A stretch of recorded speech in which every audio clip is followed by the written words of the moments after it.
Hola, buenas noches. Hoy sí voy a ser muy breve, ni vayan por las palomitas. Am, primero, antes de meterme a estos asuntos de la Valtorta, la picarreta Kowalska y demás, vamos a las noticias de lo que está pasando. Ah, Vamos con lo de la guerra de Rusia y Ucrania. En la portada están los dos personajes principales, Putin y el presidente de Ucrania. Resulta ser que este hombre, el presidente de Ucrania, era actor o estuvo actuando en algunos escenarios de televisión. Este tipo era un comediante antes de que lo subieran y es el gato de algunas gentes del Novus Ordo. Bueno, yo puse un post hace unos días donde decía que no había ni que preocuparse por este asunto de la guerra. Y cuando lo puse, efectivamente el primero, el segundo, el tercer día todo pareció ir bien para Putin. El tercer día ya estaban a unos kilómetros de Kiev, él ya estaba pidiendo la rendición, ya se estaba hablando de la rendición de Ucrania.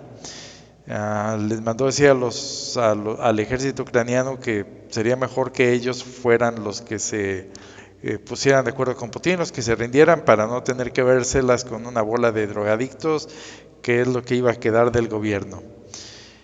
Pero después de eso se le empezó a complicar a Putin. Eh, y esto está dando pie a todo tipo de rumores.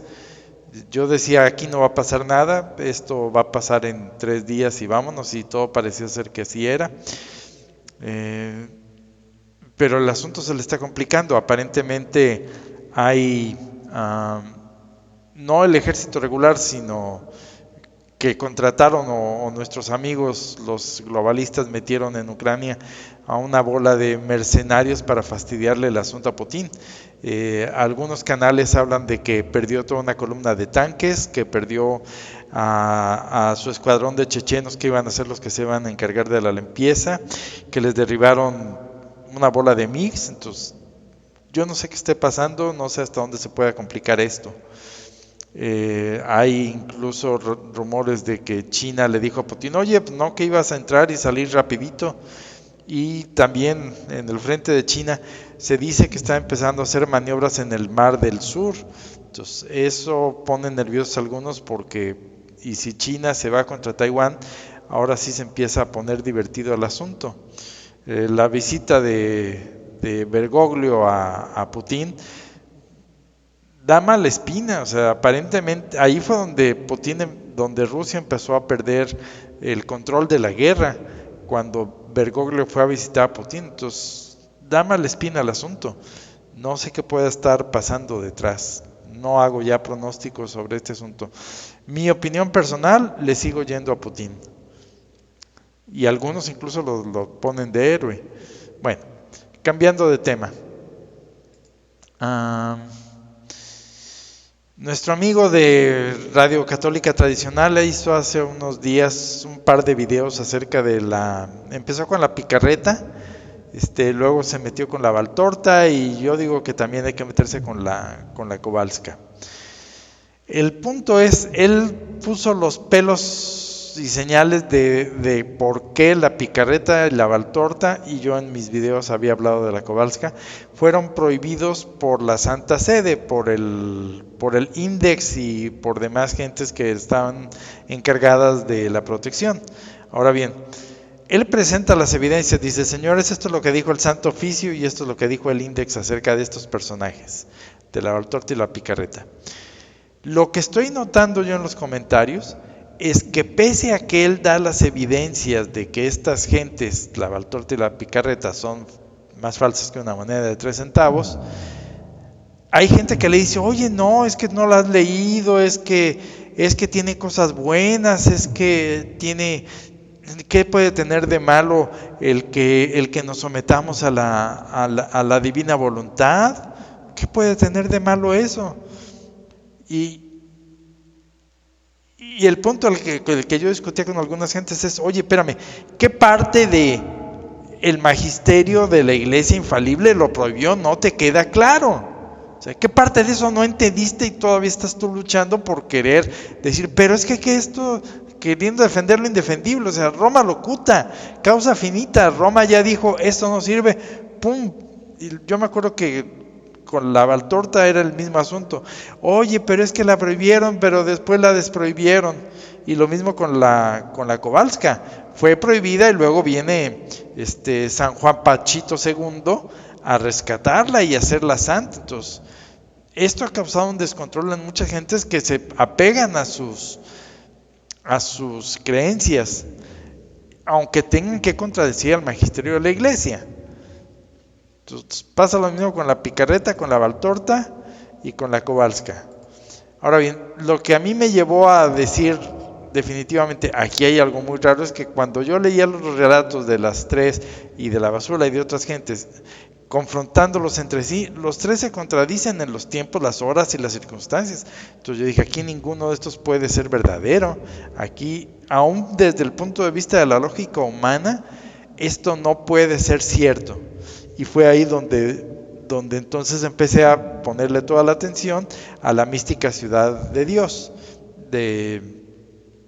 que esta sí nos relata verdaderos episodios de la vida de la Virgen María y por consiguiente de rebote de nuestro Señor Jesucristo, del Evangelio. Bueno, ¿a qué voy con esto? La semana pasada yo hablaba de qué se necesitaba para salvarse, de qué era lo indispensable, qué era lo esencial del catolicismo. Bueno, San Ignacio de Loyola, en su libro de los ejercicios espirituales, en la regla de discernimiento número 365, nos da la tercera regla, dice: debemos tener siempre presente, para en todo acertar, que lo que yo blanco veo, creer que es negro si la iglesia jerárquica así lo determina. Es decir, yo lo veo blanco, la jerarquía de la iglesia me dice que es negro. No le creas a tus ojos. ¿Esto aquí viene? Bueno, el caso es que muchas gentes están repelando de que, ¿qué tiene de malo creer que apegarse a la divina voluntad es cosa mala? El punto es, te estás creyendo a ti mismo, es tu opinión contra la opinión de la iglesia, por lo tanto estás negando la infalibilidad de la iglesia.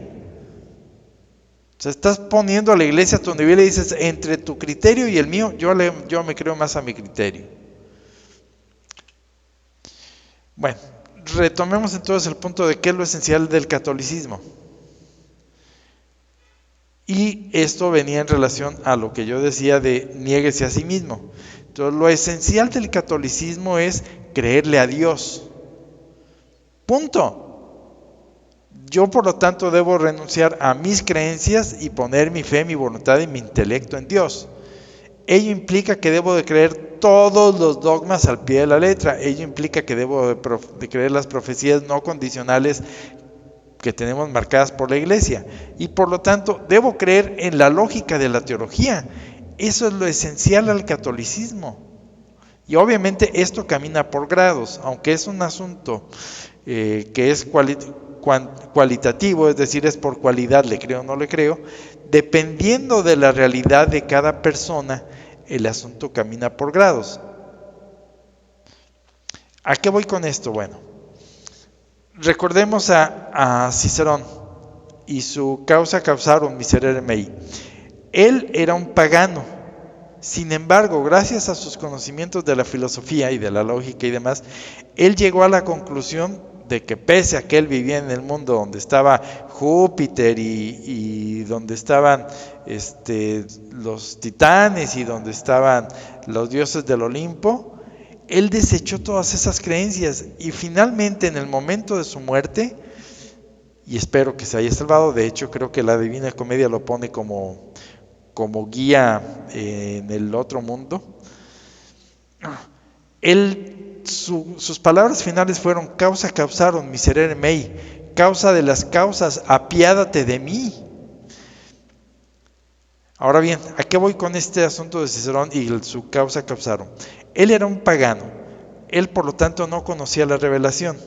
Sin embargo, es posible que por esa creo en Dios, aunque no lo he logrado descifrar más allá de lo que me da la razón, puede ser que se haya salvado, es bastante probable que se haya salvado.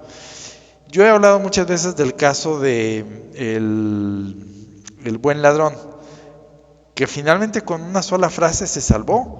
Lo que el buen ladrón dijo: cuando llegues a tu reino, acuérdate de mí. Y mi resumen ha sido que en esas pocas palabras el Señor hizo un resumen total de la teología, porque admitió a un tipo que estaba muriendo junto a él como Dios, y por lo tanto lo hacía encarnado, y por lo tanto lo hacía con los atributos de Dios, que era la capacidad de perdonar los pecados, por ejemplo, entre otras cosas. Entonces, si nosotros tomamos esto como lema, nos dice el Concilio Vaticano I que toda persona, por la simple razón, puede conocer a Dios, nada más haciendo uso de la razón, que esto fue lo que nos vino a demostrar Cicerón. Sin embargo, para que nosotros sepamos que el Dios de la revelación es trinitario, se requiere precisamente la revelación que nos revela Jesucristo. Entonces, si pudiéramos hacer católico este lema de Cicerón, lo resumiríamos como: Trinidad causa causarum miserere mei, es decir, oh Trinidad, causa de las causas, apiádate de mí. El solo hecho de que nosotros añademos aquí una sola palabra, Trinidad, que esa solo nos pudo llegar por Jesucristo, y por lo tanto creemos en toda la revelación que nos transmite Jesucristo, incluidos los papas, hace toda la diferencia. Una sola palabra hace toda la diferencia. Esto me lleva a otro asunto que yo estaba discutiendo la semana pasada.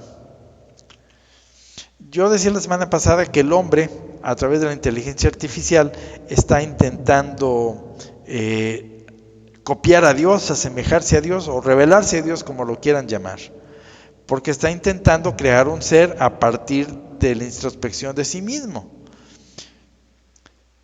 Y por lo tanto, al meter la teoría de la inteligencia artificial en el baile, nos tenemos que meter con la teoría de la comunicación y la teoría de la información. Resulta ser que gracias a estos estudios que hace el hombre, queriendo desarrollar un ser semejante a él, que es la inteligencia artificial, nos metimos a estudiar el asunto de las palabras, de la semántica de las palabras, de los significados. Y hubo un lógico en los Estados Unidos que llegó a un punto interesante respecto a las palabras. Dijo: señores, las palabras son actos. Y abre con esto todo un mundo nuevo de posibilidades de la teología, de validación de la teología. ¿Por qué? Por ejemplo, al decir este estudioso de las ciencias de la información que se producen actos solo con las palabras, esto valida desde la perspectiva humana primero a Dios, que con solo el acto de decir: vamos a crear al hombre a nuestra imagen semejante, y creemos el mundo, y creemos el universo, y creemos la luz, y creemos los árboles, y creemos todo lo que él fue creando con solo actos de su hablar, se transformaban en realidades, solo con palabras. Entonces, la ciencia del siglo XXI está validando la teología en ese sentido. Y todavía voy más allá. La valida también la teología en el sentido de decir, cuando nosotros nos confesamos, por ejemplo, y el sacerdote nos dice: ego te absolvo, yo te absuelvo, esas palabras implican un acto o llevan en sí mismo un acto. Cuando el sacerdote dice: esto es mi sangre, este es mi cuerpo y esta es mi sangre, está realizando actos reales con esas solas palabras. Y por lo tanto, eso nos mete en el asunto del juicio personal. ¿Por qué? Porque cuando nosotros lleguemos a presentar el juicio de cada uno de nosotros, tendremos que dar cuenta de cada una de las palabras que dijimos en nuestra vida. Palabras como conceptos, pero el asunto es, esas palabras muchas veces significaron actos, y la responsabilidad moral ya no es nada más de la palabra tonteja mal pronunciada. a tontas y a locas, sino que nos mete al acto de lo que implica esa palabra. Y bueno, el asunto es que estamos meditando en estos días sobre la salvación o sobre la posible salvación o sobre lo que tenemos que hacer para intentar salvarnos. Y aquí le paro por hoy.